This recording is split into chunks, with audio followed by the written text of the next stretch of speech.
great question of the day was, since the announcement of our certainly honored speaker and the announcement that I would MC, the question was, will you behave? And I just spoke to the secretary and she said, I didn't have to, so I'm on my own. I'd first like to thank you, I'd like to introduce our head table that has been moved around on me, so I'm gonna wing it from here. On the end we have Judge Jeffrey Moulton, who is a Superior Court judge here.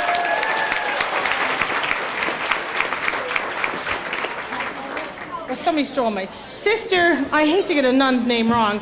Sister Catherine Smith from Women's Resource. No, she's not. Catherine McCauley Center. Kathy Wexler, our Vice President of Society of Irish Women. Judge Marjorie Moyle. Judge Trish Corbett. Judge Julia Mumley.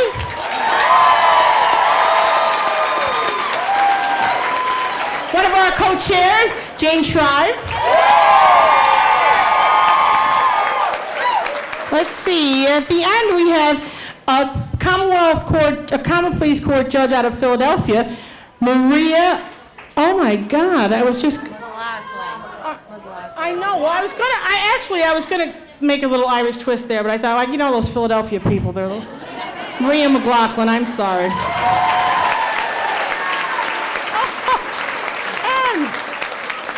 The next guy, really, what was the odds? He was going to be here with 700 women or a bunch of drunken men. So, Judge Brace, he's here with all of us.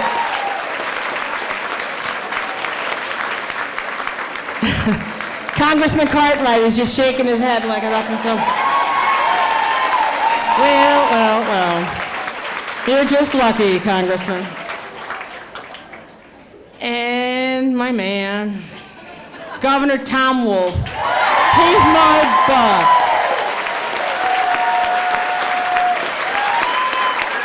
And Frances Wolf is putting her head down like, dear God, Evie, don't do it. But I won't.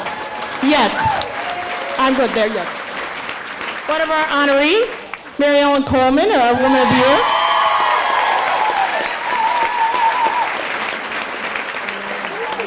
Virginia McGregor.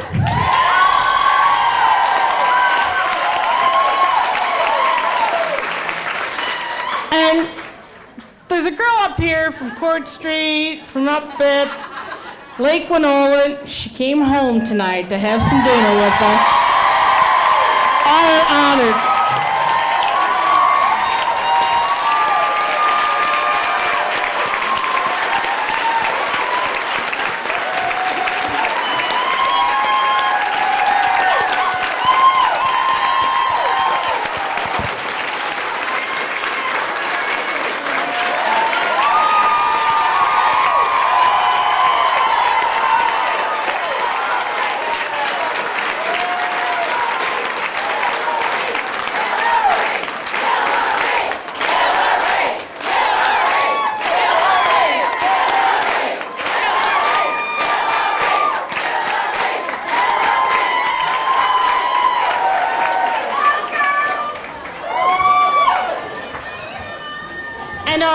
Our co-chair, the dynamic duo Duffy sisters, Mary Claire Kingsley.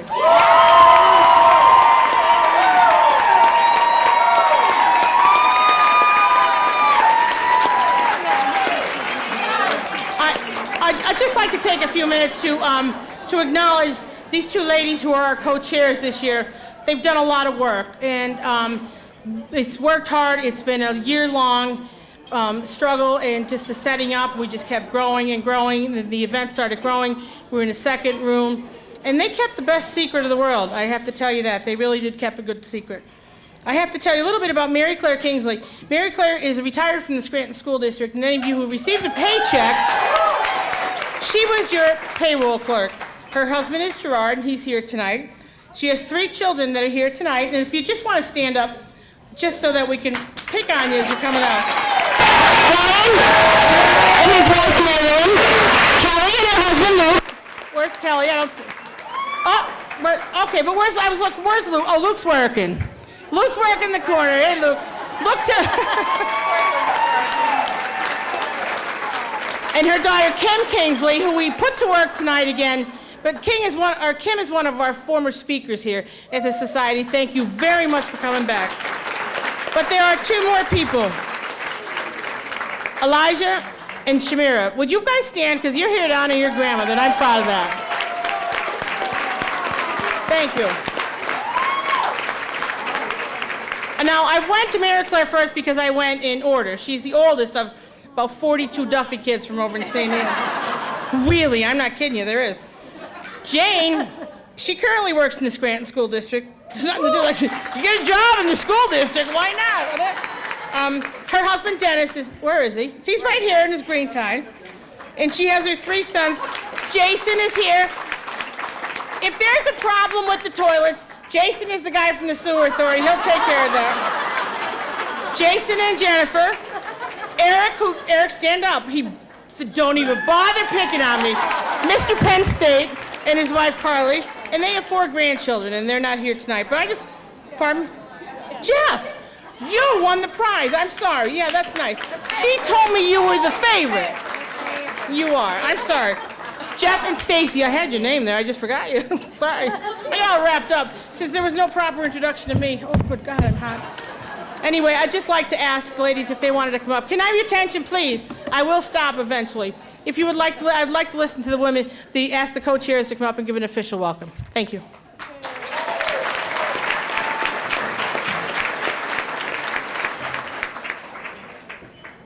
Go ahead.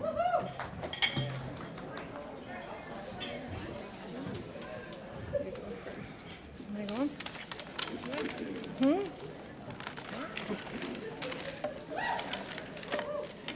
Good evening. Welcome to the Society of Irish Women's 19th annual dinner.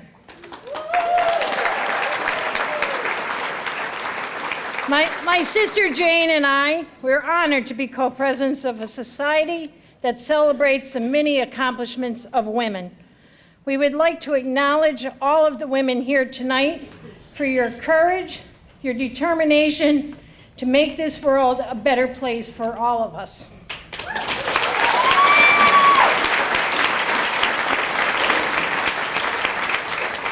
Because we believe in you and ourselves, we aimed at getting the best of the best, someone who would inspire us to be strong, someone who does not quit, someone who does not back down, a woman who will fight for what she believes in, a true inspiration to many of us. That woman is our keynote speaker, Hillary Rodham Clinton.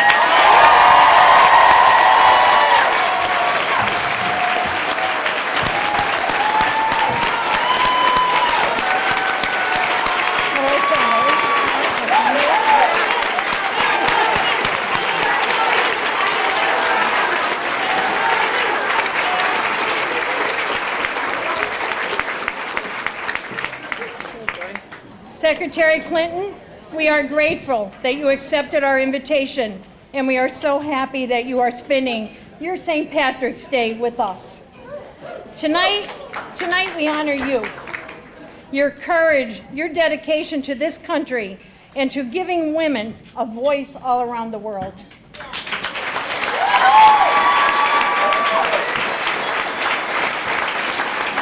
Thank you for being here to inspire the women of Northeast PA, this in particular, Scranton.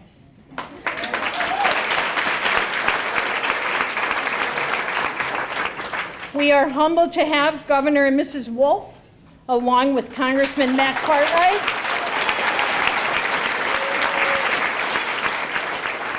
and many other dignitaries sharing this special night with us. And we want you to know you are always welcome at this dinner.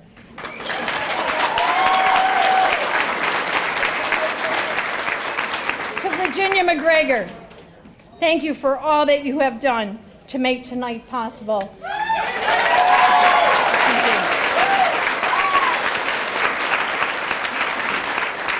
Our society committee members, you worked very hard. We are grateful for your friendship, your dedication to making this the best dinner ever. Would you please stand up and be recognized? All the committee members, thank you.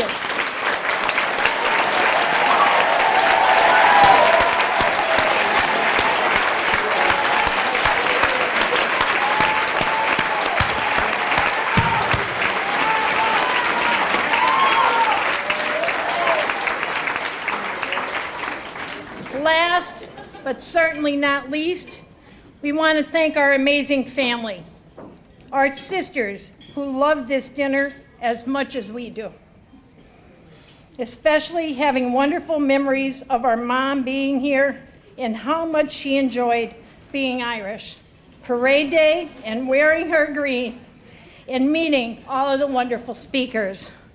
I know she is smiling and telling anyone who's going to listen in heaven, those are my girls.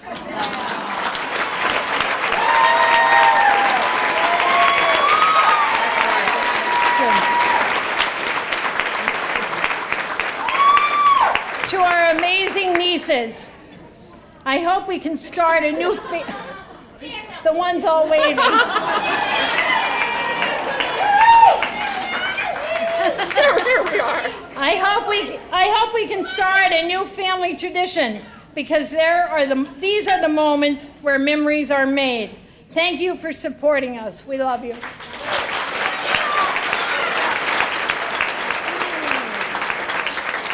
To our children, as a child and a teenager, we don't really realize how important family is.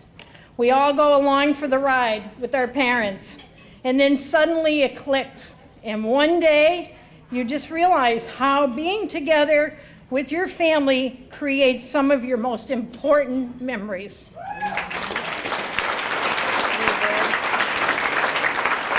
We are so very proud of you, Brian, Kelly, Kim, Jason, Jeff, and Eric. Thank you for your support, your encouragement, and most of all, your love, and always being there for us.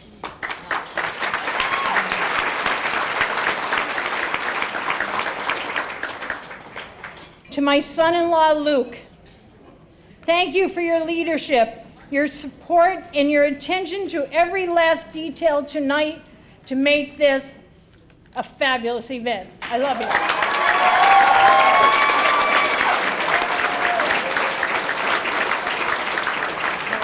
To our husbands, Jerry and Dennis, it's been a long year for you two. Thank you for your support and your ability to cook your own meals. We could not have done it without you. And by the way, my husband got a ride so he wouldn't lose his parking spot in West Side.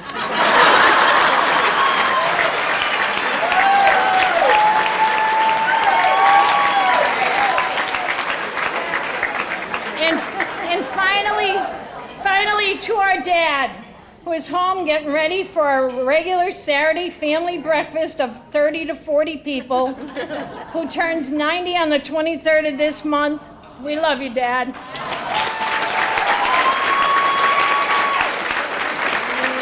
Ladies and gentlemen, happy St. Patrick's Day from me.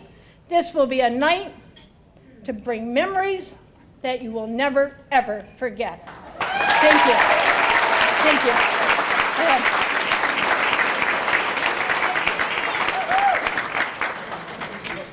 Ditto.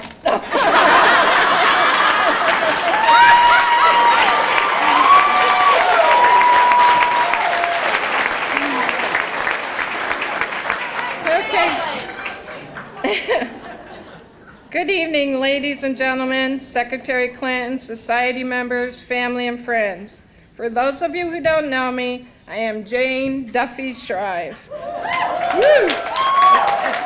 Co-president this year, along with my amazing other sister, Mary Claire Kingsley. Mary Claire and I are so flattered that through all enough of you thought to pack this dinner this year because of Mary Claire and myself. All right, I admit it might have something to do with our keynote speaker. We are honored to have the Secretary Clinton as our speaker this year. Our woman has made in her lifetime commitment to empower women. We thank you for giving hope and inspiration to the room filled of strong women achievers and the men who support them.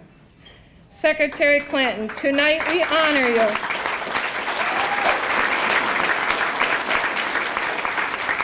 Tonight we honor you for all you have done for this great country, and we connect with you as a leader, a mother, a grandmother, and a family friend of this great city of Scranton.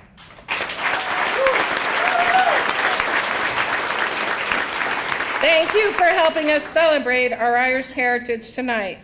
This dinner is very special to my sisters and I. As Mayor Claire has said, we used to attend this with our mother, an amazing Irish woman,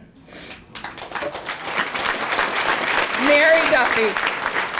We dedicate tonight's dinner to her and ask that all of you raise your glasses to all the mothers this evening and all those who are no longer with us.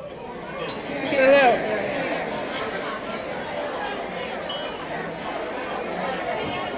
Oh my God.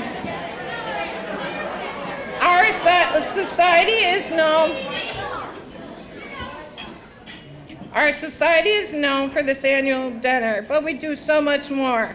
Charitable works and giving back to the community is what we are so proud of. I want to thank my fellow society members, dinner committee, and all those who made this happen. It has been an honor serving as co-president this year, and I am pleasured to do it with my sister, Mary Claire.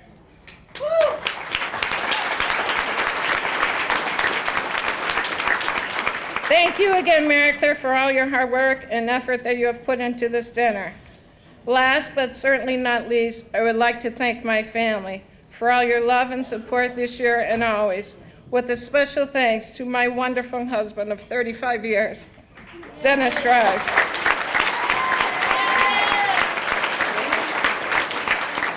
Please enjoy yourselves tonight, and may the luck of the Irish always be with you.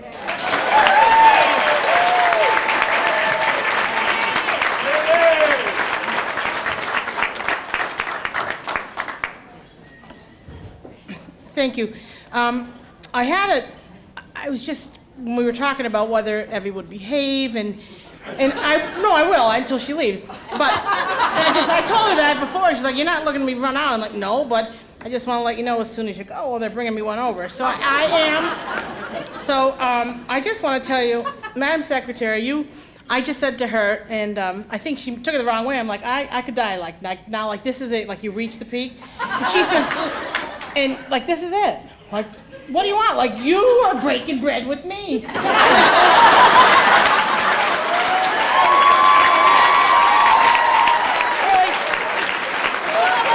Yep, you stepped in it, sister, didn't you? I know, yep, see, this is the kind of lady, well, see, I know you handle things differently than me. You know? I just want to say, like, you know, we're both, like, you know, we're political, we originally had strong husband, yours is still alive, mine isn't, but,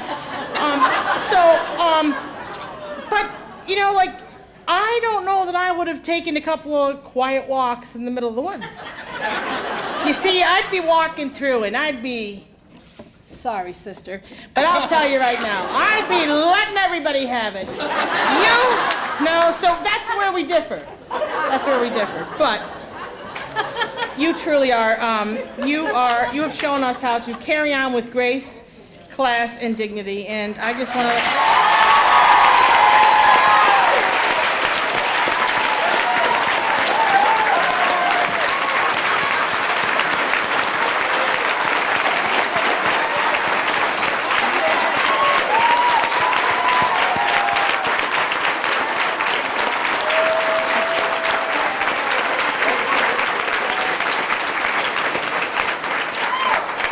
Note to the media, that ovation was over my words, not hers. Just pointing it out,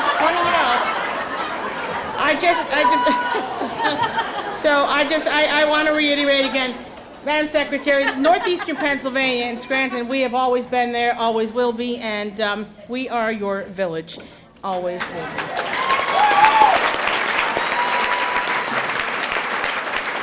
when I just mentioned Virginia only by name when she walked in because I thought I had a real lineup where she's looking at me like, oh no, right? Right. No, I'm gonna be good. I'll be good. I need her vote, and so I'm gonna be good. So I said to her, like, did you prepare a bio? She's like, well, I don't have one prepared. She's like, just tell her that I'm from like a large Irish family. I'm like, yeah, and you're all on one block, for God's sake. But they are. She's one of 11 children from Grace and Jim Doherty, and from a long line of hardworking Democrats. She and her husband Bob have 6 children and 1 grandson. Oh, I forgot him, huh? Yep. See, I told, what? The bald guy down in the corner wants to say something. I don't mean Brace, I mean Wolf. I'm sorry. He wasn't. Aw, damn. Whatever, come on over. Tom Wolf took my thunder.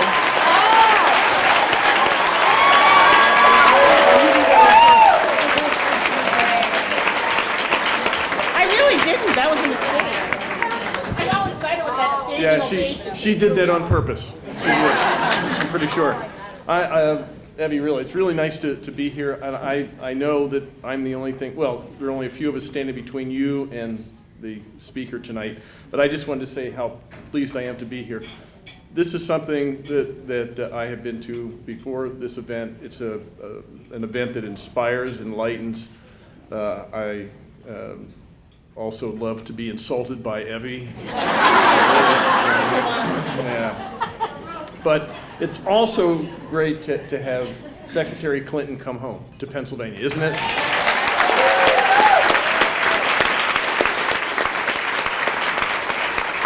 This is where her roots are, and this is really important that we show her the honor and respect that she deserves. So it's good to have you back home.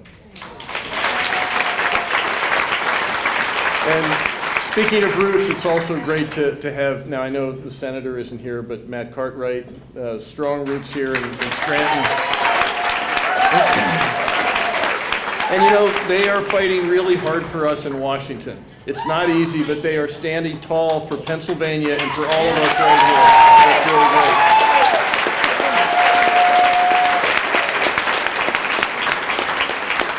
And let me just say there are a couple people here I really want to just mention. Judge Trish Corbett, thank you. She's the first woman to be elected to the Court of Common Pleas in Lackawanna County.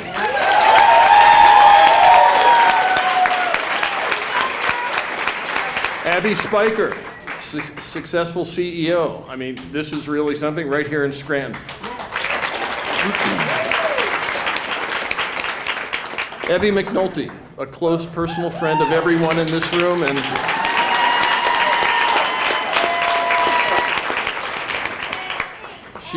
she wrote this for me. Okay. Of course, Ellen Casey, the former First Lady of Pennsylvania.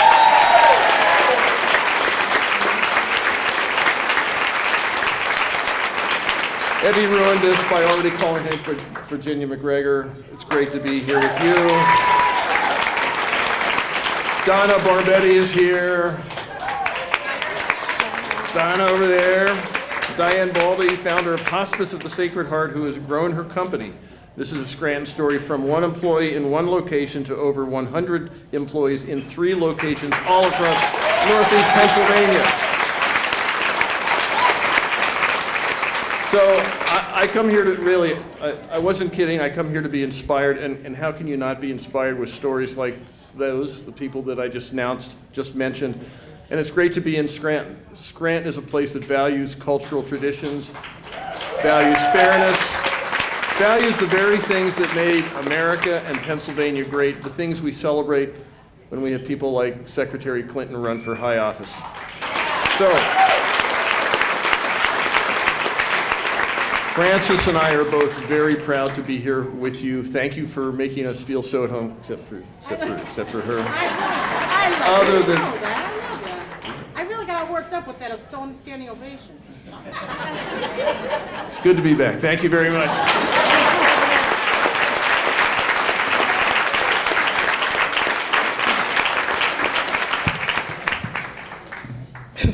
couple of my lines, actually. I was going to mention a couple of people.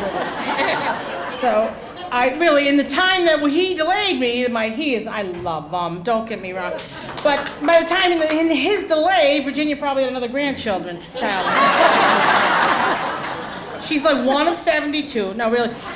She and her husband, Bob, they have 6 children and 1 grandson, Teddy, who she forgot to put on the paper. I will remind him that when he's 16, too. And her 4 daughters are here tonight. If I'd like, where are you to stand? If Grace, Maggie, Vivi, and Mary, where are you? There you are. All hard workers for Secretary Clinton. I'll tell you that. So. Virginia McGregor serves on the board of McGregor Industries, the Geisinger Health System, and the Geisinger Commonwealth School of Medicine. During the 2016 presidential election, Virginia served the campaign as the PA Woman for Hillary Leadership Council, the Hillary for America National Finance Committee, and was a founder of the Healthcare Leaders for Hillary.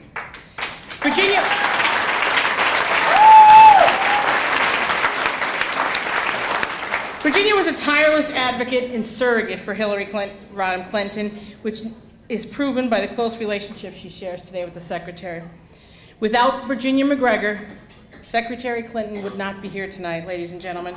We owe her a great deal of gratitude, and please join me in giving a warm, thanking welcome to Virginia McGregor.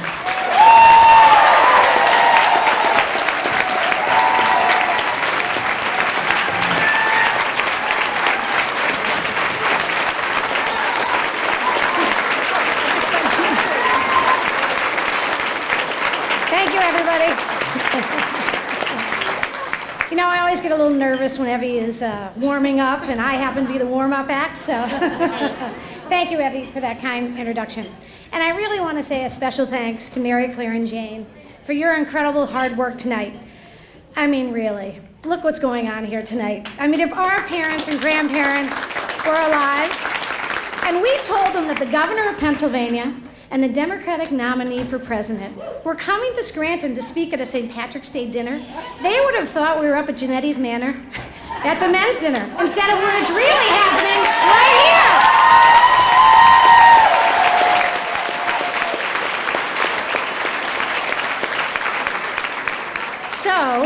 So, we, the Daughters of Ireland, remember the St. Patrick's Days of our childhood.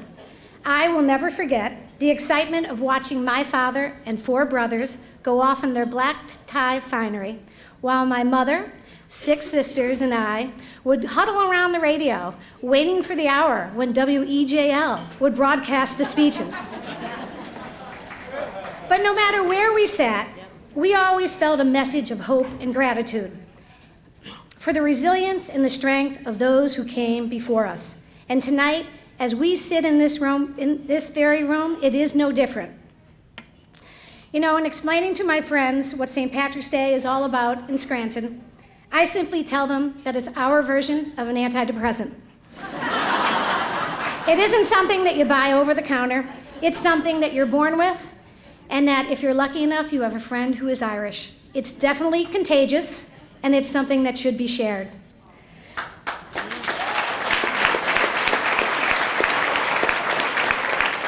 Because here in Scranton, you know, we know that we're happy and hopeful because of our Irish heritage. And it's a pride passed down by our grandparents and parents to stand taller, to reach a little higher, and to lift each other up.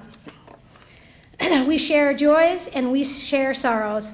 And most of all, we share love and laughter at being together. You know, I'm not telling you anything you don't already know when I say that we Irish came as an unruly and an uneducated bunch. We were hungry and we were poor. We emigrated to this country because it was our only choice for survival. The story of Irish immigration is the story of America, and that American story is the story of Scranton.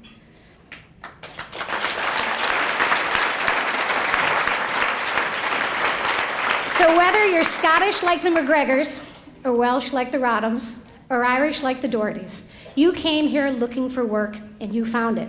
Whether it was in the steel mills, or the lace mills, or the coal mines, we came here and we worked hard. Our stories are forever intertwined. Our shared experiences help shape this nation, all of us. All of our ancestors fueled this country's growth. We're learning now how to shape this nation once again. We may be a bit taken aback about where we find ourselves today, but it is now our generation and yours who are expected to carry on. Hillary Rodham Clinton has always leaned on that common history to propel her forward. She has worked to ensure that the ethnic fences that once divided previous generations do not divide us ever again.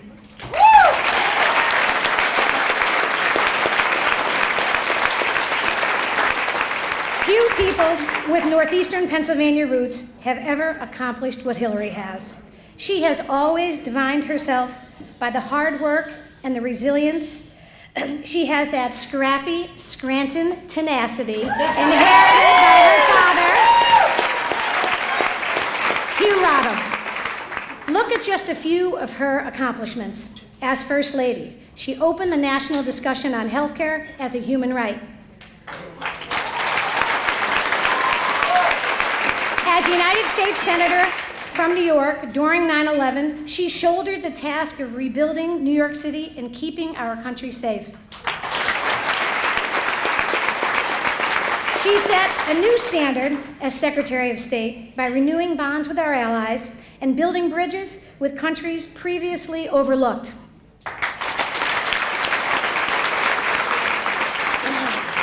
And as Evie has said before, as a candidate for president, she showed us all how to lead with courage, grace, and determination. And she showed little girls everywhere that they can reach for the stars.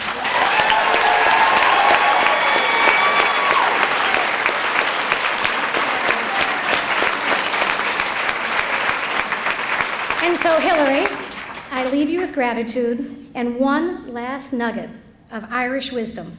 Those of us who attended Catholic school may remember the IHM sisters telling us, never use a period when a comma will do. Your story is not yet over. Your work is not yet done.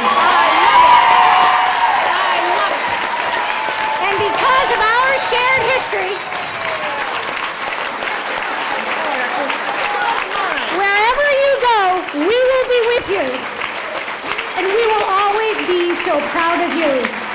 May God bless Scranton, may God bless the Irish, may God bless Hillary Rodham Clinton, and may God bless America.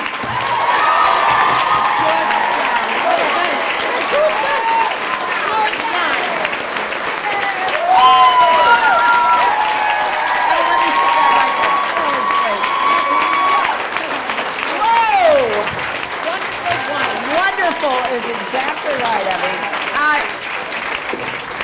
I've got to start by quoting.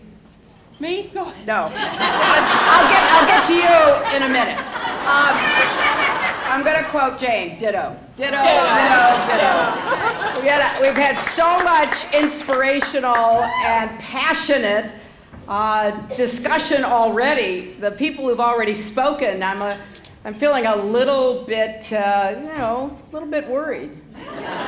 A little bit worried, Evie. We got your back, don't worry. Yeah. And Evie did this before we came out. She said, I'm going to be unruly. I said, tell me something I don't know. And then she said, but I have made a pledge. I'm not going to take a drink until you leave. And then she looked at me and she said, and when are you leaving? Well, I don't know. How long should I stay to see what your willpower looks like? I got to tell you, it is such a pleasure being here. I am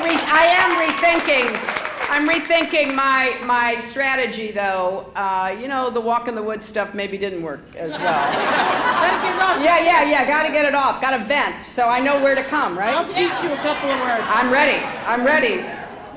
It's exciting and really so touching for me to be here.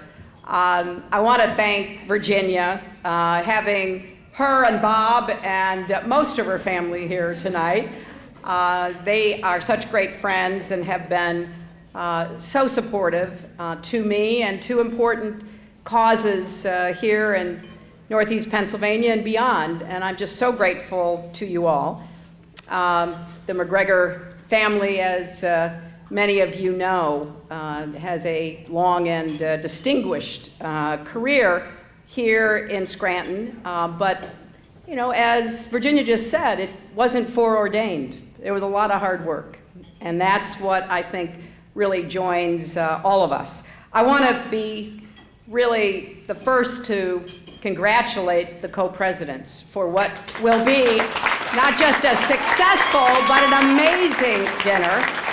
And I love hearing from both of them because especially the way you talked about your mother, which touched me because I think about my mother all the time and all of the experiences that shaped me. And just listening to Mary Claire and Jane, I could feel Mary Duffy and her presence here tonight with those beautiful families that you both have created with your husbands. And it is such a reminder about what's important in life. So Mary Claire and Jane, thank you. You've done so much to make tonight a success, but more than that, to really bring people together. And I'm told there is an overflow room, and I want to be sure we acknowledge everybody in the overflow room, about 125 people. I also am delighted to be here with your governor. I am a big Tom Wolf fan. Tom and Francis, thank you so much for being here tonight. I was delighted to see Senator Casey before I think he went to the other dinner. But Therese is here and Ellen is here. And so we're delighted that the Caseys are well represented. And I want to also acknowledge Congressman Cartwright and Marion and Judge Mike Baracey and everyone else on the head table. You know, coming back to Scranton for me really is like coming home, as you've already heard. I've spent so much of my childhood here in Scranton, out at Lake Winola. And I love the story about how this dinner came to be. Evie kind of summed it up. And you really, I think, captured what it was like to be huddled around the radio listening to it, Virginia. And with many of you, this dinner came to be on its own such a success and such a tribute to the Irish tradition that is represented here, and Irish women, Irish American women, and the roles that have been played over generations. And so you really do deserve to give yourselves a round of applause because you made this happen 19 years ago. And I don't think there's any doubt that it's a lot more fun. Now, for me, though, as I think back on all of my memories, and they were flooding through, especially as Mary Claire was talking about how this makes memories for families. My family's roots stretch back 3 generations, back to the 1880s. My great-grandparents came to Scranton. My grandfather was a little boy, only 3 years old at the time. They too were searching for a better life and more opportunity. And so they left the coal mines in England and came to Scranton. And my grandmother, who was here with her family, had come from Wales, also from coal mining country. My grandfather and grandmother lived on Diamond Avenue, where they raised their 3 sons. My grandfather was the 6th of 11 children. So I think about my grandfather and my grandmother, who was a Jones, playing with some of your grandparents, going to school, but not for very long in those days. I think my grandfather was done when he was about 11 or 12. We've not ever been able to fully determine that. And then he went to work at the Scranton Lace Mill as a teenager. And he retired as a supervisor 50 years later. And he was so proud because literally they gave him a watch. When he retired, he got a watch, an old-fashioned pocket watch. And my grandfather was a very proud man, a very dignified man. And he would get dressed every day. I mean, I didn't know him until after he had retired. I didn't come along until afterwards.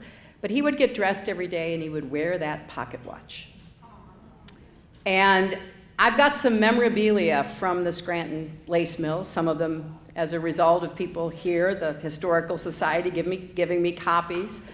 And it really means the world to me to know that my grandfather and his hard work, like the work of so many grandparents and parents here represented, built Scranton and helped to build America. Now, my father was the second of the three boys. He attended North Scranton Junior High, and then Central High School,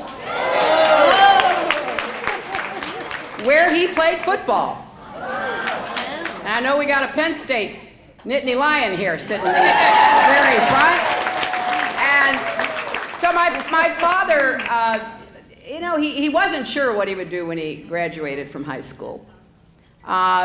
This was back in the early 1930s. So he had a good friend, and the good friend said, well, why don't we go to Penn State and play football? I mean, that's sort of the conversation they had. You didn't take tests, and you graduated from high school, you kind of showed up. And they showed up, so he played for Penn State during his college years. And I loved the leather helmets. And my father was an end and remained a football fanatic his entire life. So we would spend, as you might guess, weekends watching college and then professional football. And my father had an opinion about everything and everybody on the field, which he freely shared. Now, years later, after he got out of college in the midst of the Depression, 1935, he was looking for work. It was hard to find work. I think we all forget how really hard those years were. People now think they have hard times, and of course, a lot of people do. But when we think about 40% unemployment, when we think about hardworking people left with nothing, so my father was desperately looking for a job because he did not want to leave Scranton. It was in his blood. But then he had a friend. My father had these friends. And the friend said, I hear that they're hiring in Chicago. Hiring what? Salesmen. So my father said, well, how do I get to Chicago? He didn't have a car. So he, and I don't recommend this, he hopped a freight train. Remember, a lot of people were riding back and forth on freight trains during the Great Depression. So he gets to Chicago and he gets a job. And he starts, selling, I think he started selling textiles and got interested in all of that. And then, of course, after we were bombed at Pearl Harbor, he went into the Navy and served in the Navy until he came out. Now, he met my mother, who had come from California, and some of you know that I'm such a huge admirer. Not only loved her because she was the greatest mom, but because she had such a hard life. And so she and my father meet in Chicago. They get married. After the war, they want to start a family. And so they did. I was the first, one of those firstborn girls.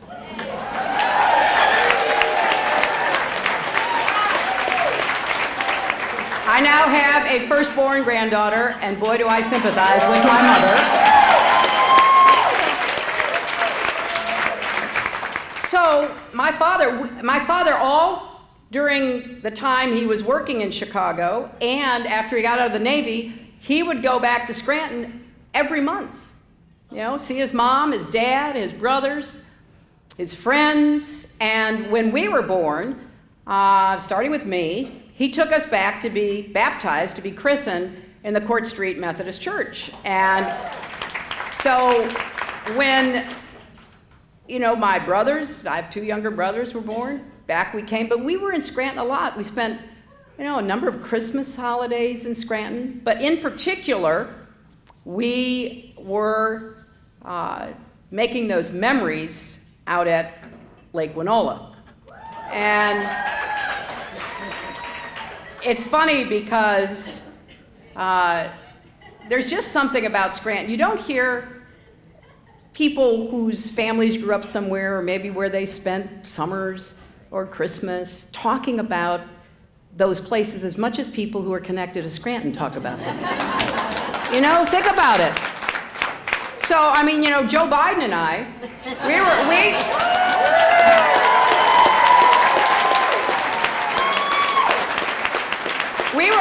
were at the McGregors, and, you know, they live on North Washington. And so Joe wanted to show me where he lived. So off we went, barged in on Ann Kearns. You know, she was gracious, just invited us in. We, you know, talked Joe into, well, that's where I was sleeping, and that's, you know, we used to have breakfast. It was great. So there is just something about that experience. And Lake Winola was particularly important to me because that's where we spent at least a month, if not longer, every summer. We fished in the Susquehanna. We went into Tunkhannock to shop. We went to what was built later on in our time there, Shadowbrook Farm, for great ice cream. The house that my grandfather built did not have indoor plumbing. Now, my mother said, we're not going unless you at least get some facilities. So we got a toilet, but we never got a shower or a bathtub. So we, don't tell anybody this, we'd go down to the lake. And a lot of other people did as well. And we watched movies on a sheet that was stretched across somebody's yard going down to the lake. And it was just idyllic. Now, when we started going there as children, there were still mountain lions and bears up the mountain behind us, which we thought was like the greatest adventure ever. But we had so many memories, such great times because of my father's love of Scranton and our continuing involvement with the people and the places. Every August at the end, we'd go into the Scranton Dry Goods to buy the clothes for school. That's when you used to buy different clothes for school than you wore every time else. We'd go to the Castle Restaurant. I mean, one of my great memories is I tried something called zucchini at the Castle Restaurant. Never had heard of it before. And it was just magical. And I am very proud of my Scranton roots. I thank everybody here who has supported me over the last years.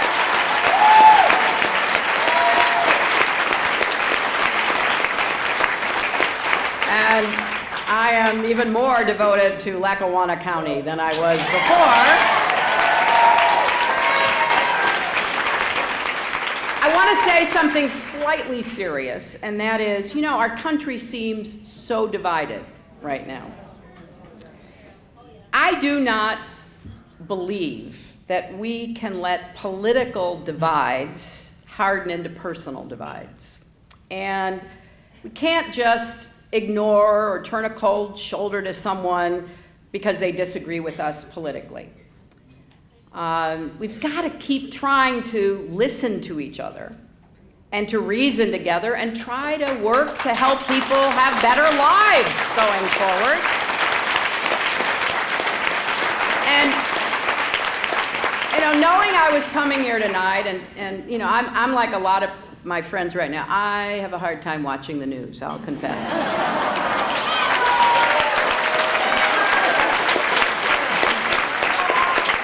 So I was thinking, like, okay, what do we do?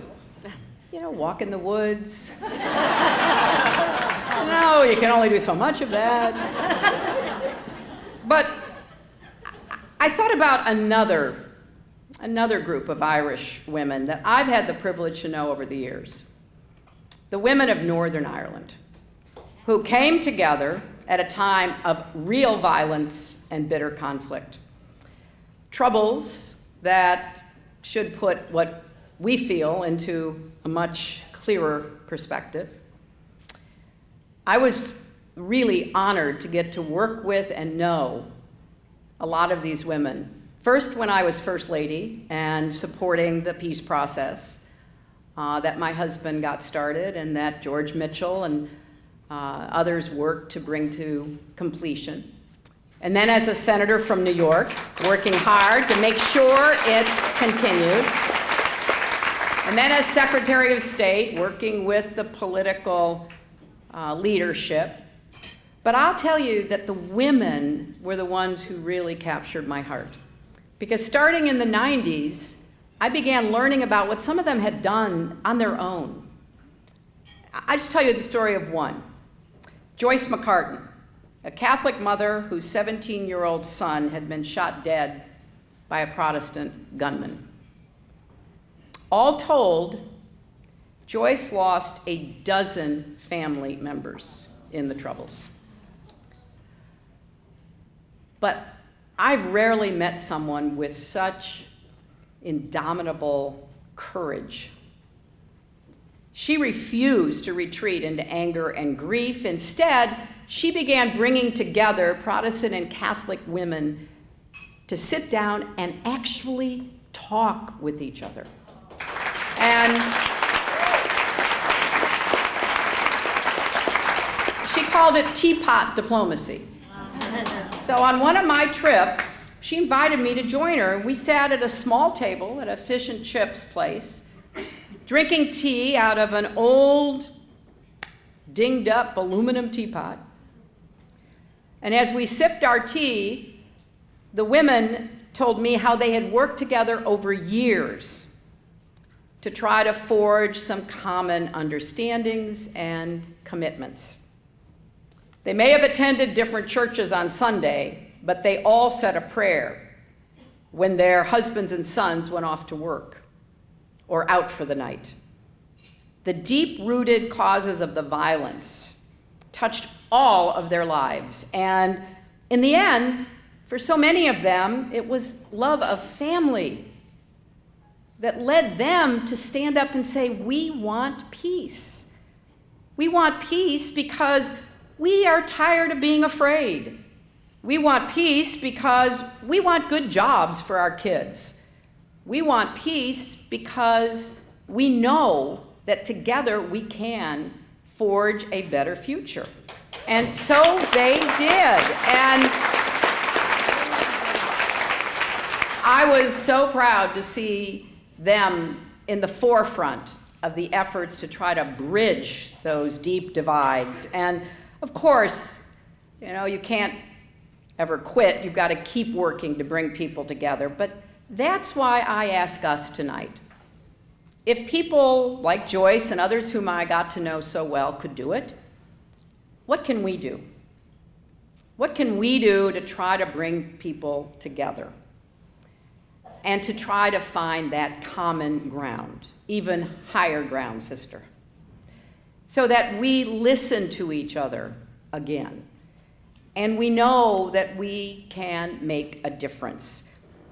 I'm not sure it will come out of Washington yet, but I think it could come out of Scranton. And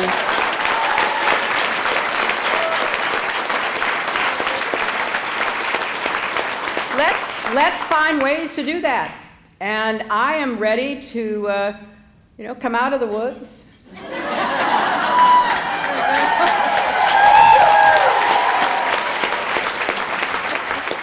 And to help shine a light on what is already happening around kitchen tables, at dinners like this, to help draw strength that will enable everybody to keep going. That to me is the spirit of Scranton. That's what I think of when I look back on my experiences here, what I learned here. What I learned not just from my parents and my grandparents, but from all the people that I met.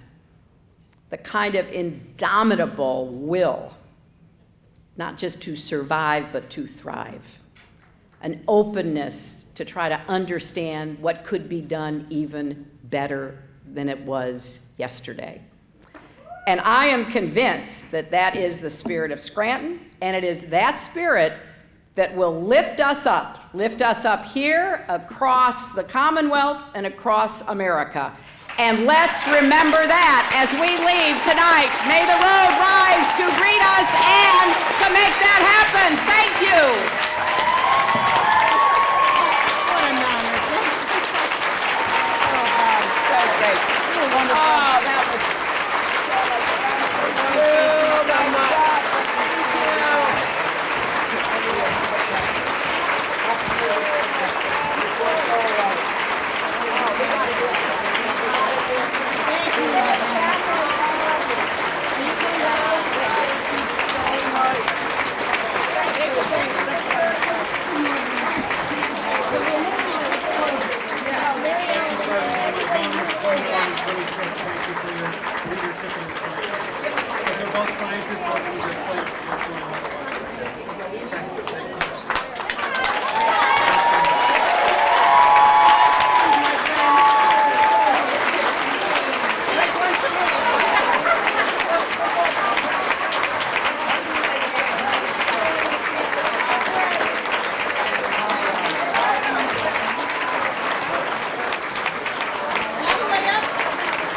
Come over here. Two seats. Two seats are gone. Bring them over, folks.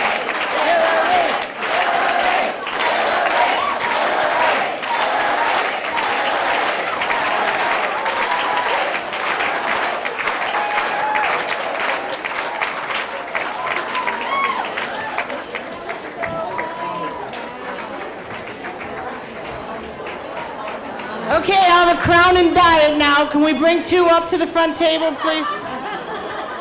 I'm dead serious. Go ahead, no problem. Really? The judge is going ladies, and will you pick me up one on the way back? No?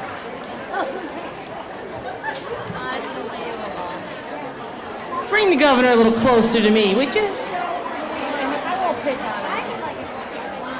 I won't pick on him anymore.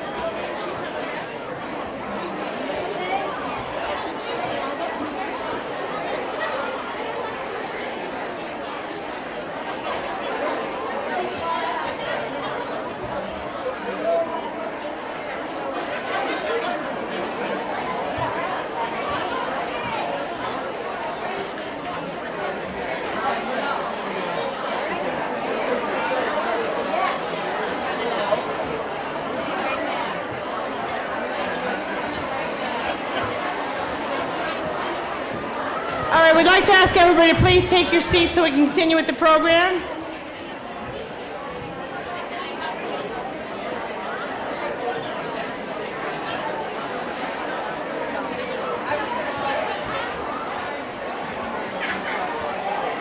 How do I do this when the whole table's gone? How do I do this with... Okay, all right. Everybody too.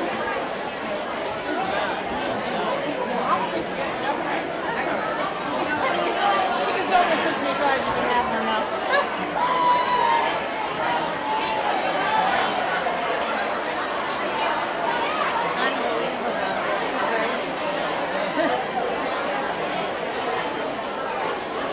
No.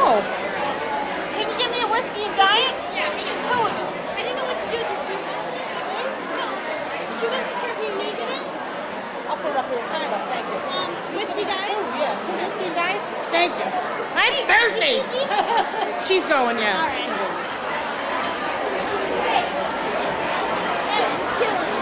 Please, if you would all have a seat.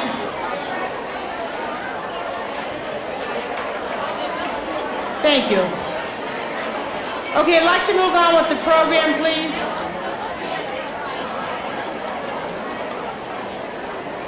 Can someone use some pepper spray at the people in the corner over here? I'm going to start picking them out by name. Okay. Okay, thank you very much. We'd like to move on with the program. Things are good. I got 2 drinks coming. I'd like to move along and please, can we have your attention? Okay. Thank you. We'd like to move on with an important part of the meal, the dinner. Eating, yeah, that'd be nice. I'd like to take the honor to introduce, please. Okay, I'll start picking people out of the crowd now. Again, can we get the pepper spray to the corner table over there? Really? Jennifer Nolan is up talking away over there.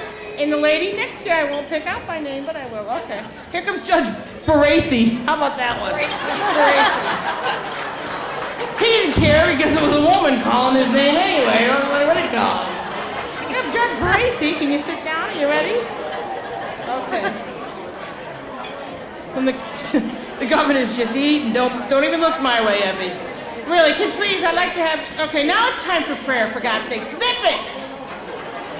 Okay, really, I'm gonna pick the, sister, I have a whole introduction for her, but they won't stop. Okay, so I'd like to introduce Sister Kathleen Smith. Sister was born in New York, and she has marched in many parades in New York, Scranton, Chicago, Pearl River, and Wilkes-Barre since the 1950s, but tonight she's breaking bread with us, peeps. As a Sister Mercy, actually, she did give me the okay, but like, go ahead, be yourself later too, right? We're good. All right. Sister Kathleen has had ministerial experiences in education, healthcare, social services, chaplaincy, and spiritual retreat centers in the states of Illinois, Michigan, and Pennsylvania, and Connecticut. There's a lot of them here. Wow, you're all over the place. So you keep going about 4 more countries. She's been all over the place doing the work. And let me tell you, if you keep on talking, you're the people who are going to need some spiritual... There you go. Come on, breathe. There, breathe. Sister loves celebrating her Irish heritage and empowering the most vulnerable members of our local population, the chronic homeless, women, and children, through her current work at the Catherine McCauley Center here in Scranton. Please give a warm welcome to Sister Kathleen.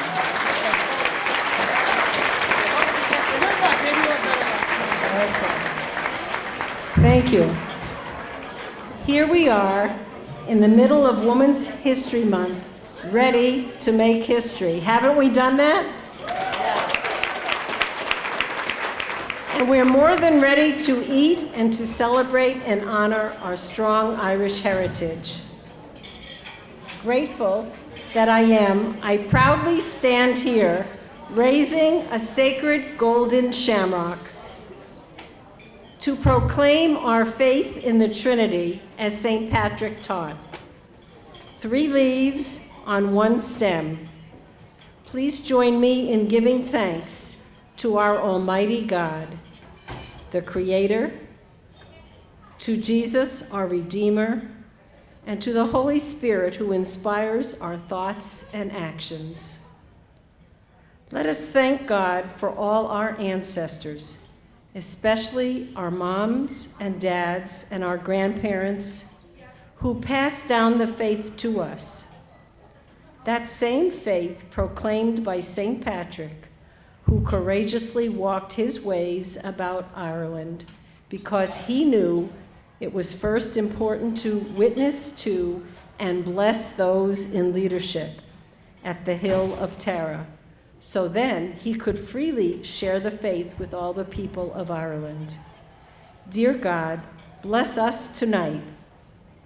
We who deeply trust in you as we daily and courageously live out the values we cherish and strengthen our convictions to make a difference in our families, our country, our world, and in the lives of those who struggle for basic needs and their human dignity. Let us thank God for the great food that we're about to consume and ask a blessing upon all those who have farmed, harvested, transported, and prepared it, and for those who will serve us tonight in joy. We all say, Amen.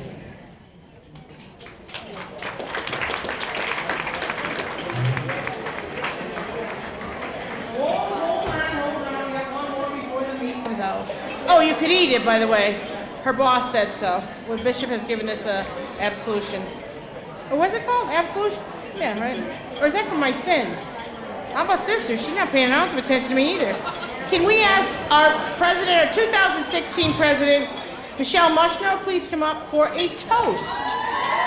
Where's she at? Where is she? She got this great suit on. Here she is. Coming out of the closet. There you go.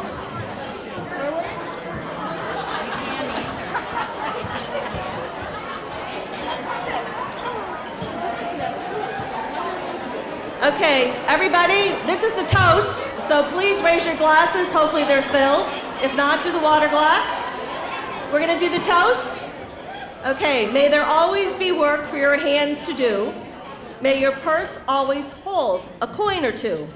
May the sun always shine warm on your window pane. May a rainbow be certain to follow each rain. Okay, President, sit down, I'm doing the toast. May the hand of a friend always be near you, and may God fill your heart with gladness to cheer you. Here's to love and laughter aplenty. Cheers to all for a fantastic evening. Cheers. Cheers. Here, here. Okay, cheers.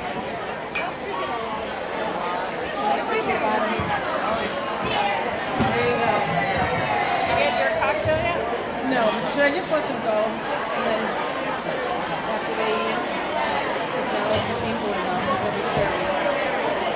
We're never going to get them quiet. Look at Eric salad. Huh?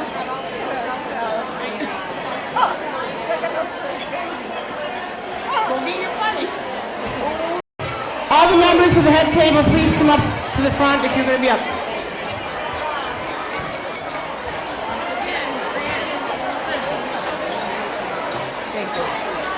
All right, could everyone please take your seats? I just want to announce and acknowledge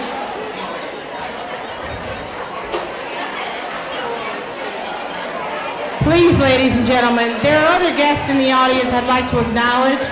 Can I just have your attention, please? They will continue to serve the meal. The bar is open. We're good.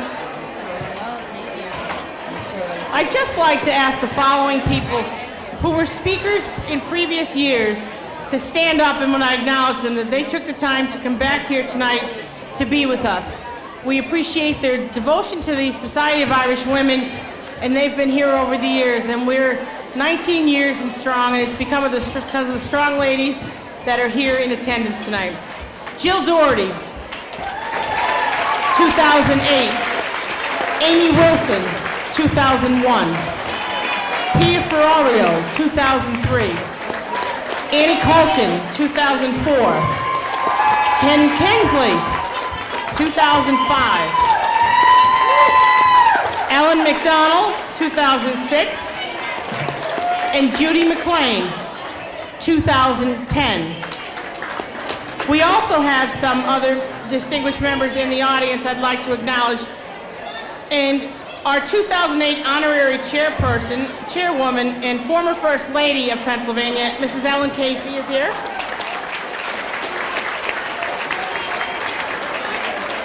The First Lady of the City of Scranton, Kim Courtright.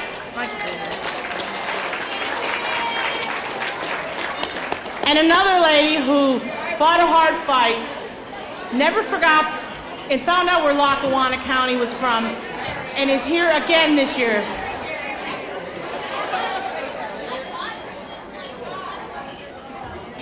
Please join me in a round of applause for these women. And Katie McGinty is here, our 2016 PA US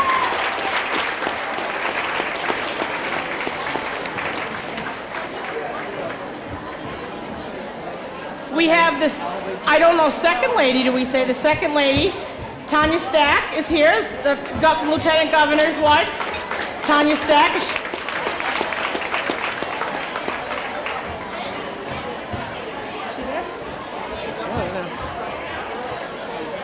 Another lady, another woman first. Oh, my friend, where is she? Therese Casey is here. She's married to my favorite senator.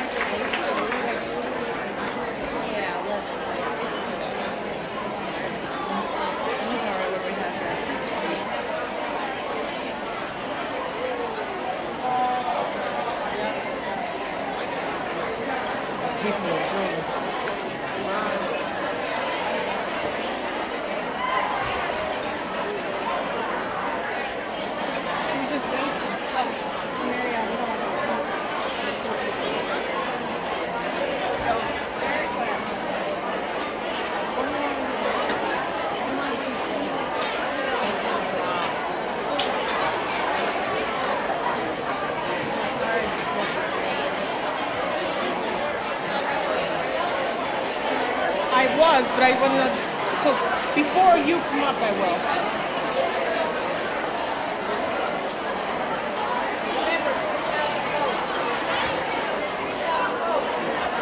I got it.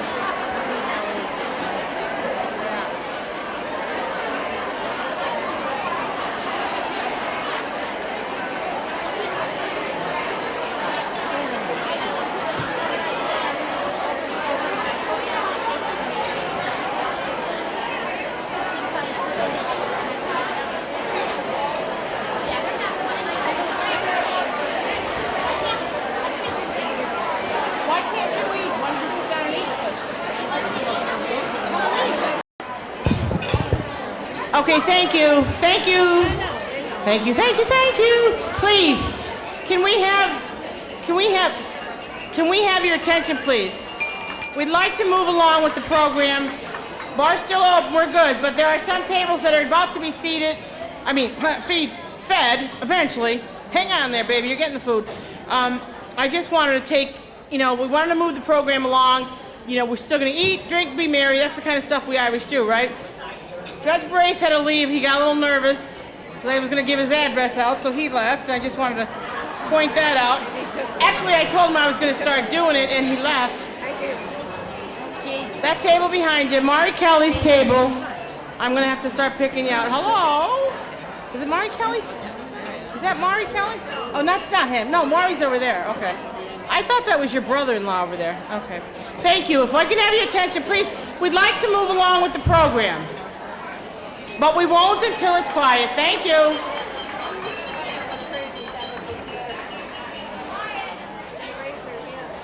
All right, now this is I'm risking help. Please raise your hand if your table has not been served. Oh, shit. Huh. Well,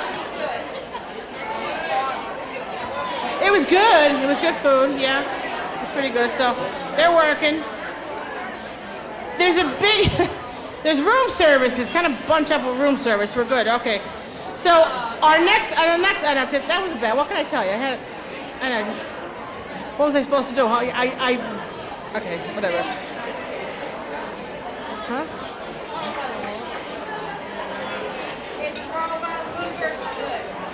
Oh, well, not everybody had steak.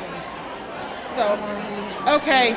Our next part of the program is our presentation. Thank you. Of our 2017 Woman of Distinction Award. This year, and I just have to point this out now before she comes, because one of her positions that she held, and it was close to her heart, is her position with Marywood College. And right now, Sister Mary Persico is here. Are you here, Sister? Thank you. I can't see without my glass. Sister Mary Persico is here. Another woman of distinction in Lackawanna County is running the college. Thank you, Sister, for joining us. This morning I was getting I had I had to get my hair done, and because I got snowed out, so I got it. So then Mary Ellen and I were getting like a bikini wax, and we're in the room, and all of a sudden this woman says to me, "I'll get you 3,000 votes if you don't abuse me tonight." Well, that's not gonna happen. I'm actually gonna be, I can't pick on her. It's almost like, how can you pick on Mary Ellen Coleman? Her friends are nuns. They got one over there, and she's got, Sister Mary Persico has some clout. Please, can I ask your attention, please? Thank you. Mary Ellen Coleman is our recipient this year of the 2017 Society of Irish Women Woman of Distinction Award. If you're next to some table that there's a bunch of orangutans at, tell them. Don't be shy. Thank you. Mary Ellen Coleman is a woman whose life and successes have been centered in her love of God, her family, and all she does for our community. Her strength, determination, and confidence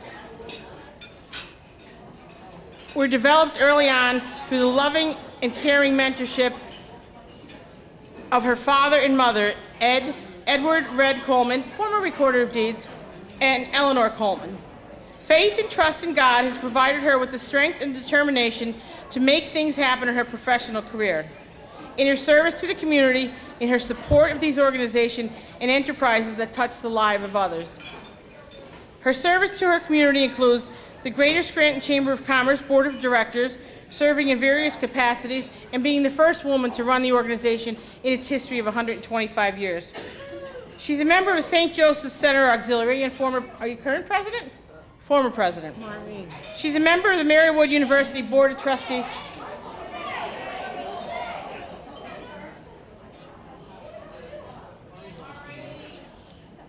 She's a member of Scranton Tomorrow, Scranton Area Foundation, the United Way of Lackawanna County, and the Wright Center. She's a member of the Lackawanna County Recycling Board and St. Paul's Finance Committee, Church Finance Committee. Somebody better go out there now because they're going out there after that. I'll go.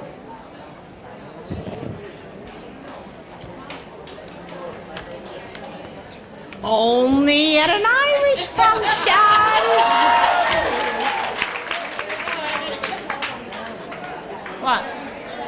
What? Time out? We're good. We're good. Okay, we're good. Her professional career has included she is a director. You got me all tongue-tied. I feel like I'm in Manuka again. All right. She's the director of development. Are you carrying a gun? Because we might need it. I don't know. She's director of development and present service as a consultant at Marywood University.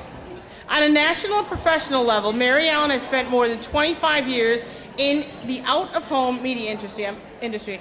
I must know what that means. I don't know. Go for it. Oh, okay. Beginning with a career with Patrick Media Group and as vice president for corporate affairs. In 1992, she became a limited partner of Martin Media and vice president general manager of the Northeast PA division. She was then vice president general manager of Lamar Outdoor. She presently is a consultant to Times Shamrock Outdoor and the Shamrock Outdoor of New Jersey. Please join me in welcoming the Society of Irish Women 2017 Outstanding Woman of the Year.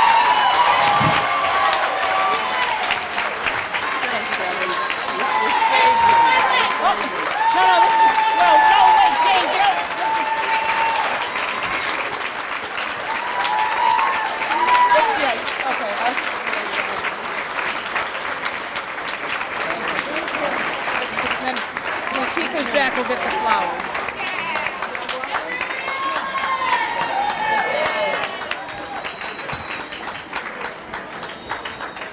What a rowdy group this is. If Evie can't keep everybody calm, then I can for sure. Yeah. What can I say here tonight? First of all, to Mary Claire and Jane, unbelievable is all I can tell you. When I was getting dressed this morning, I thought of the first dinner in which there was a potato in the middle of the table with the flag in it. And there was about 125 people here. So to this organization, I salute you. You have made women in Lackawanna County very, very proud.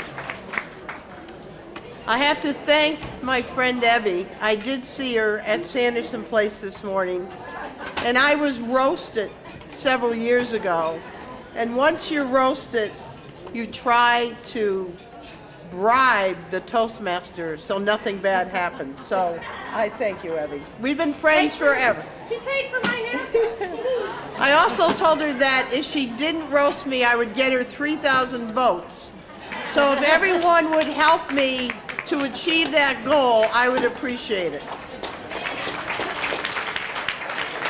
I'd like to say a special thank you to the members of the Society of Irish Women. What a special recognition. It is certainly an honor and one that I will always treasure.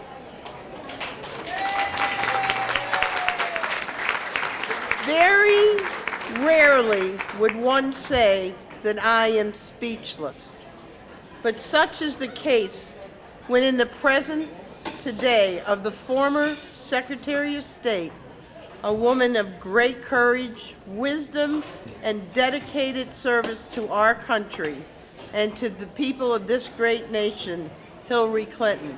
I was honored to be part of this program with Hillary.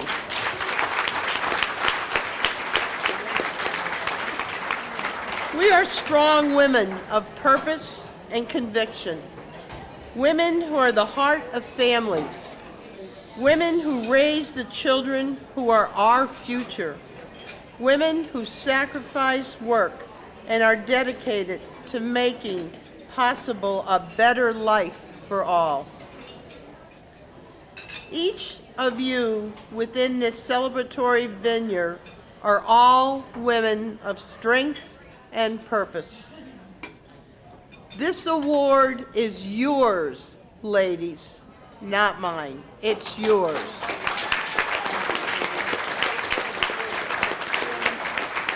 You are making a difference in the lives of the people you reach out to and touch every day. You are mothers, grandmothers, single women, single moms, sisters, students, college grads. You are seniors living a new life of babysitting, volunteering, mentoring, working. You are teachers, nurses, attorneys, professional women. You are co-workers who work side by side to make things happen every day. You are women ministering to others, to our returning veterans, to the less fortunate wandering our streets, the hungry, the homebound. Let me tell you about one mom who has had a direct impact on my life. My niece, Karen. Karen had a heart as big as herself, a heart overflowing with love for her husband, Kevin, and her 8- and 9-year-old sons, Colin and Caden. She always had a smile on her face and a big I love you hug for everyone. My niece Karen died January 31st following a 7-year battle with cancer. Nothing in life kept her down, right to the end. She will always be my hero and remain part of who I am today.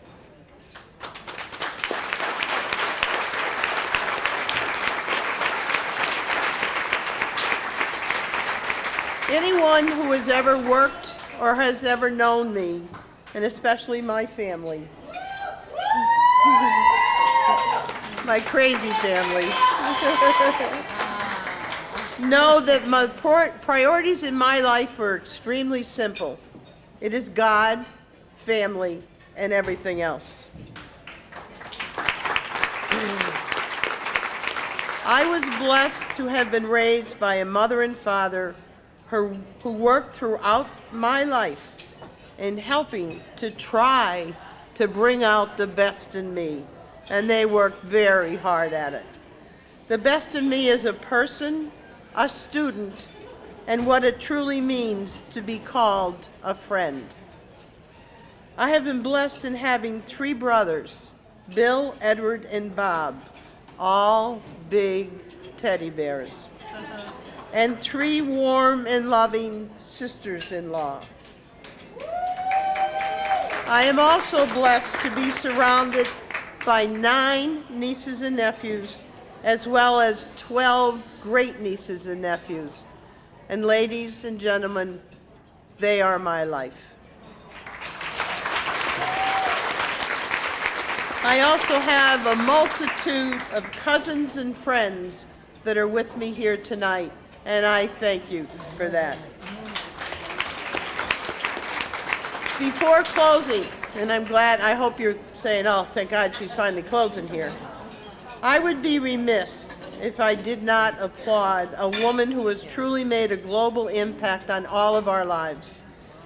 Who would have believed the former Secretary of State, Hillary Clinton, and I would be seated at the same dais?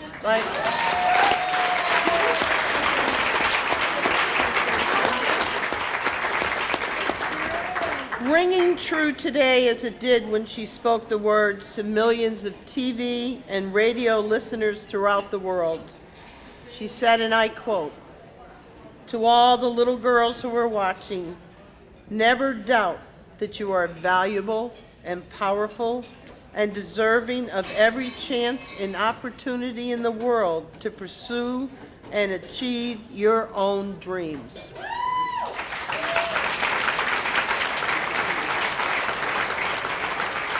Thank you to the members of the Society of the Irish Women for this heartfelt recognition, and to all here present.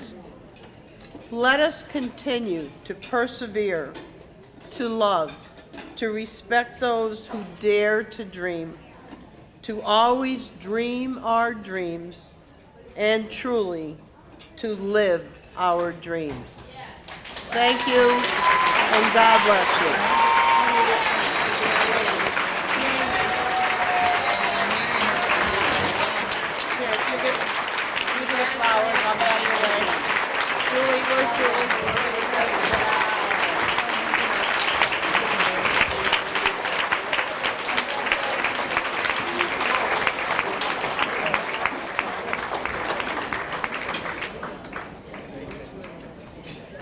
Oh, wait a minute. You had the wrong envelope. Get it? The Academy Awards? All right, okay. Oh, God, okay. So I just want to also, I want to take some time to acknowledge some people here. And right now we have, before we do the passing of the gavel, I just wanted to acknowledge this year, please, please, ladies, this year we had the passing of 2 of our society members. And I know their families are here tonight, and I don't want you to think that you are not in our thoughts and our prayers. Please, Roseanne Langan and Patty Munley Serta, their families are here. Would you please stand to be acknowledged?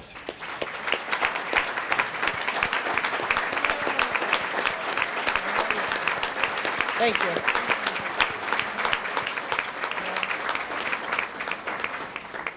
Thank you so much.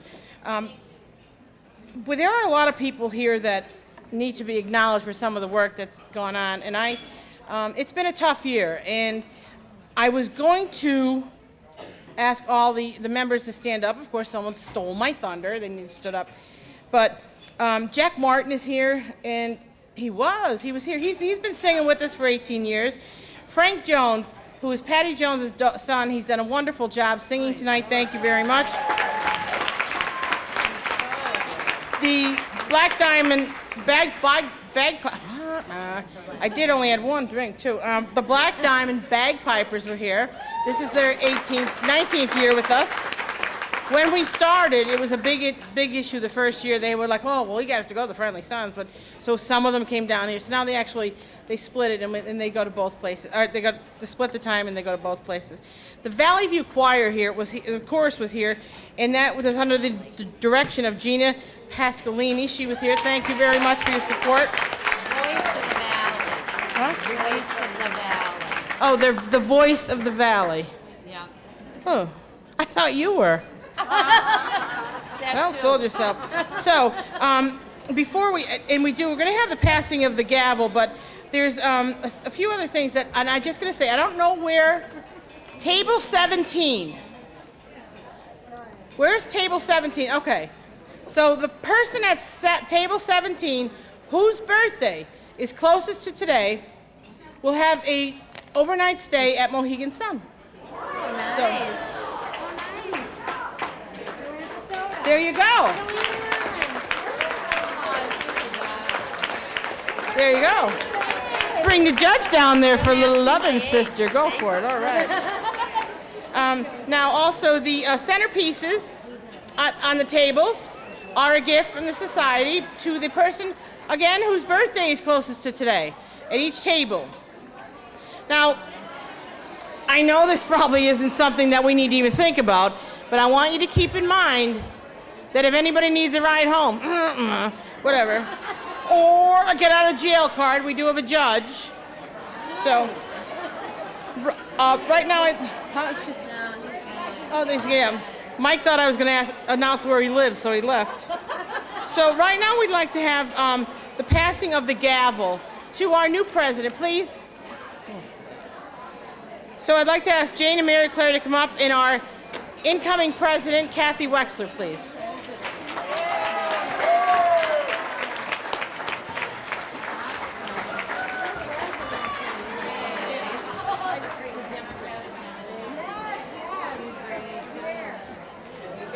Oh, wait, this is Julie. Sure. Take a small step to your left. Watch the back. Thanks. And look my way. 1, 2, 3. Hold that, please. Thank you. Ladies, we're honored that Kathy Nealon Wexler will be the president of the Society of Irish Women for 2018. Please give her a big round of applause.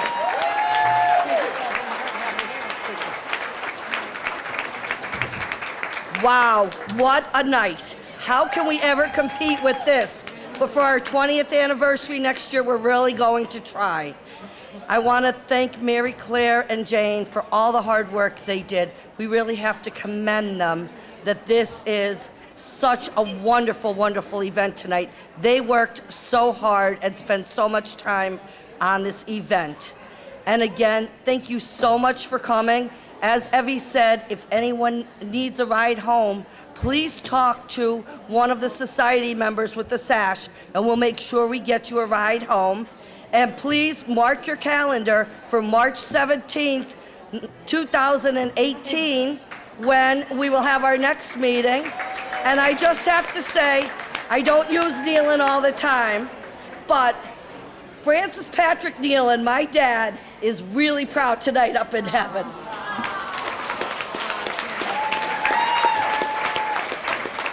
Thank you very much.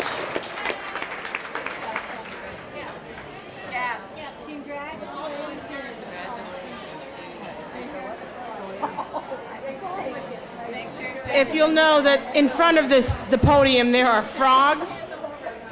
And tell me, did the Scranton Times table get fed? They're in the back. Table 45. Did you eat, ladies? All right. One of the first years we were here, the frogs in front of us here, they stole them to be funny. Well, some of us thought it was funny, then there were people who were having like major coronaries over it. So Mary Claire just said to Kathy, well, take your gavel, but the frogs are yours. So kiss a frog, baby. Well, I got a room. I'm hoping to kiss anybody tonight if there's any drunken Irishman that's looking for it, but I can't wait to take my clothes off, and it's not about him. It's so hot in here. I'm dying. Is it hot now? So we have. Oh, you can't hear me? Oh. What? Nancy Arterbain is here. Really? Who let her here? Really? They put them on West Side. They give them at West is Best, right? They put a dress on them, and then she's coming in here busting my chops all night long. So, some of us will have breakfast, and some of us are going to have cheesecake. So the program is really officially over. Now you're quiet, right? For God's sake. Anyway, so we're still going to be here eating, drinking, and being merry, and maybe, oh yeah, where's Frank? Come on, Frank, how about whipping out some old Danny Boy?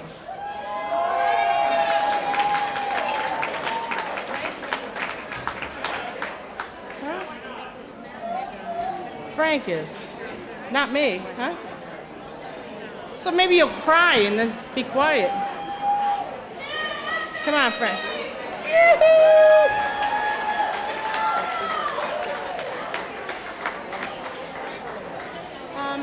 Marissa. It's empty.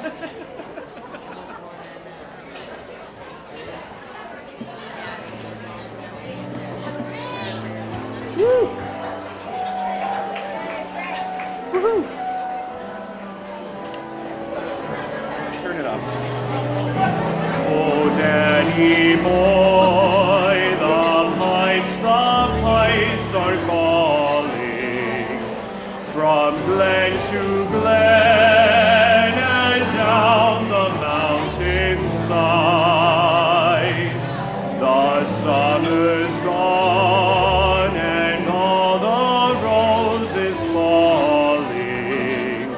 It's you must go and I must bide.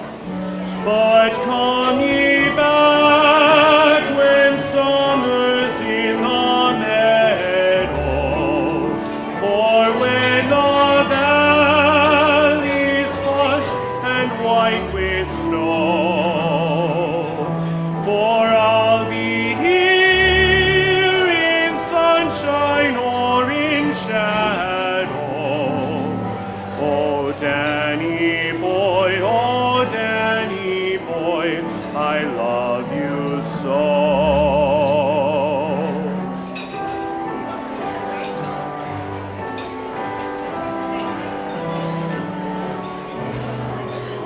But if you come and all the flowers are dying, and I am dead, as dead I well may be, you'll come and find the place where I am lying, and kneel and say an Ave there for me, and I will know those softy tread above me, and then my grave will richer, sweeter be, and you'll bend down and tell me that you love me, and I will rest in peace until you come to me.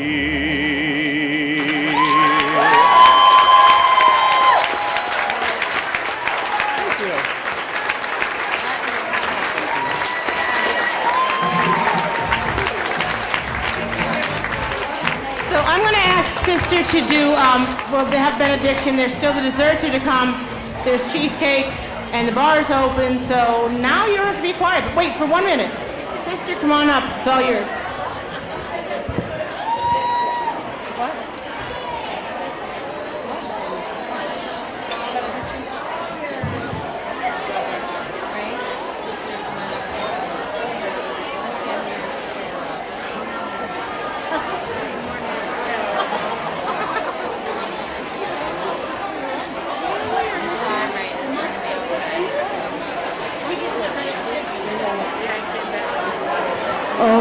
Hello?